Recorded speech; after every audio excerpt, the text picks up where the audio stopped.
ચાલો ફ્રેન્ડ્સ, આજે આપણે બનાવ્યા છે હાઈ પ્રોટીન લડ્ડુ. એના માટે મેં 1 કપ મખાનાને ડ્રાય રોસ્ટ કરી લીધા છે. હવે એ કાઢીને આપણે 1 કપ ચણાને પણ ડ્રાય રોસ્ટ કરી લઈશું અને ચણા અને મખાનાનો આપણે પાવડર બનાવી લઈશું.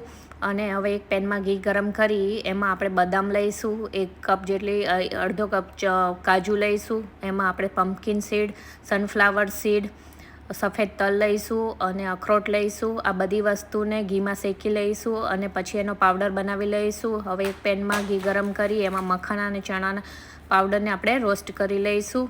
હવે એને અલગથી કાઢી લઈશું. હવે ફરીથી એક પેનમાં ઘી ગરમ કરીને એમાં ગોળને મેલ્ટ કરી લઈશું અને ગોળ મેલ્ટ થાય એટલે એ બધું આપણે મિક્સ કરી લઈશું અને લડ્ડુ વાળી લઈશું. જો તમને આ લડ્ડુ ખૂબ જ હેલ્ધી છે, તમે પણ ચોક્કસ ટ્રાય કરજો. તમને મારી રેસીપી ગમી હોય તો please like, share and subscribe my channel for more video. Thank you for watching.